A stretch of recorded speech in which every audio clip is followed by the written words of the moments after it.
श्री शिवाय नमस्तुभ्यम, हर हर महादेव, जय श्री महाकाल। और अगर आपने अभी तक चैनल सब्सक्राइब नहीं किया तो प्लीज़ चैनल को सब्सक्राइब कर लीजिए और वीडियो पर एक लाइक ज़रूर करें। तो जैसा कि आप सभी जानते हैं, कल है कार्तिक पूर्णिमा। ठीक है, कल बहुत बड़ा दिन है, कार्तिक महीने का आखिरी सोमवार है और कल का दिन बहुत बड़ा माना गया है। और कल के दिन एक दान भी होता है जिसे अपन स्नान दान कहते हैं। अब स्नान दान करना तो ऐसे चाहिए आपको, कहीं पर घाट पर जाकर, नदी पर जाकर, पवित्र स्थान पर जाकर ही स्नान दान आपको करना चाहिए। पर गुरुजी ने कहा है यदि आप स्नान दान घाट पर जाकर, नदी पर जाकर नहीं कर सकते हैं तो पूज्य गुरुजी पंडित प्रदीप मिश्रा जी ने शिव महापुराण कथा में इसका एक तरीका बताया था। वह तरीका यह था कि यदि आप नहीं जा पा रहे तो कोई बात नहीं, आप घर पर भी स्नान दान कर सकते हैं। अब वो कैसे करेंगे, ध्यान से सुनना। ठीक है, तो आपको क्या करना है, एक लोटा जल लेना है।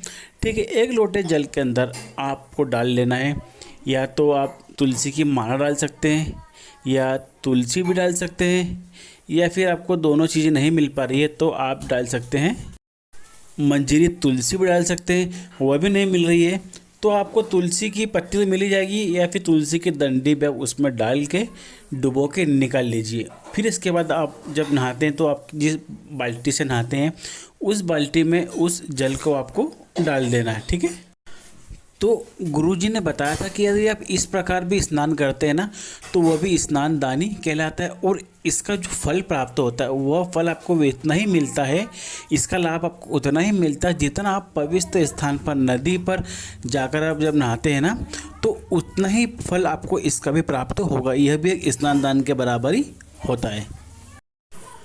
अब स्नान दान करने के फ़ायदे क्या होते हैं, तो फ़ायदे उसके यह है कि आपको कोई चर्म रोग है या फिर आप कोई बीमारी से ग्रसित है या किसी प्रकार का कोई रोग लगा हुआ है तो वह सभी रोग दूर हो जाते हैं। यदि आपने जानबूझ के कोई पाप नहीं किया है, कोई गलती नहीं की है, अनजाने में कुछ आपसे गलती हो गई है, कुछ पाप हो गए, तो स्नान दान करने से वह सभी पाप, सभी गलतियाँ आपकी माफ़ हो जाती है और आप कि जो भी जीवन में कठिनाई आ रही है, समस्या आ रही है, कुछ रुकावटें आ रही है किसी काम को करने में, तो वह भी दूर हो जाती है और आप किसी भी कार्य को करने में असमर्थ नहीं होते हैं। आप जिस कार्य को भी करते हैं उसमें हमेशा सफलता ही प्राप्त करते हैं। ठीक है, तो ये इस स्नान दान आप जरूर करना और घर के सभी लोगों को करना चाहिए। ठीक है, करना कुछ नहीं है, आपको सिर्फ एक लोटा जल उस बाल्टी में डाल लेना है। ठीक है, और उससे फिर आपको आपका स्नान करना है, वह भी स्नान दान के बराबर ही होता है। अब दूसरा उपाय, अब इस उपाय को भी आपको करना है कार्तिक सोमवार। ठीक है, कार्तिक का अंतिम सोमवार पर ही करना है। अब गुरुजी ने कहा है यदि आपकी कोई कामना है, कोई मनोकामना है, कोई इच्छा है जो काफ़ी समय से पूरी नहीं हो रही है, बाबा से आपको अपने दिल की बात कहना है, अपनी मन की कामना कहना है, उस कार्य को आपको बाबा से विनती करके मनवाना है, तो गुरुजी ने कहा है आपको कुछ नहीं करना, एक छोटा सा उपाय करना है। उसमें आपको लेना है 3 समी पत्र और एक बेलपत्र लेना होगा। अब आपको इसका करना क्या है, ठीक है, आपको जाना है शिवालय जाना है। वहाँ पर जाकर आपको, जहाँ पर माँ अशोक सुंदरी का स्थान होता है, आप सभी ने माँ अशोक सुंदरी का स्थान देखा ही होगा, जहाँ से जल फेंका जाता है, जहाँ एक मोटी धारा होती है, वहाँ माँ अशोक सुंदरी का स्थान होता है। वहाँ पर आप उस बेलपत्री और समी पत्र को क्या करना है, स्पर्श कराना है, टच कराना है। फिर उस बेलपत्री और समी पत्र को महादेव के ऊपर समर्पित कर देना है, आपके मन की कामना को कहते हुए। सिर्फ इतना से करना है।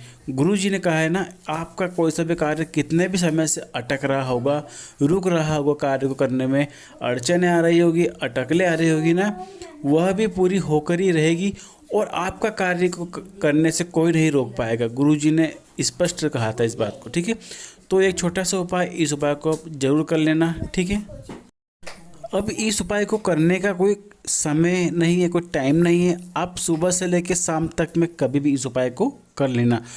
और यहाँ तक कि गुरुजी ने यह भी कहा है कि इस उपाय को सभी को करना है, घर के सभी लोग कर सकते हैं।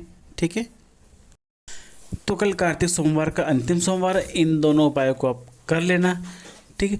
और हाँ, एक बात और, यदि आपने अभी तक चैनल को सब्सक्राइब नहीं किया है, चैनल पर पहली बार आए हैं, तो प्लीज़ चैनल को सब्सक्राइब कर लीजिएगा और कमेंट में हर हर महादेव, श्री शिवाय नमस्तुभ्यम, जय श्री महाकाल जरूर लिखना। और हाँ, वीडियो पर एक लाइक जरूर कर देना। श्री शिवाय नमस्तुभ्यम, हर हर महादेव, जय श्री महाकाल।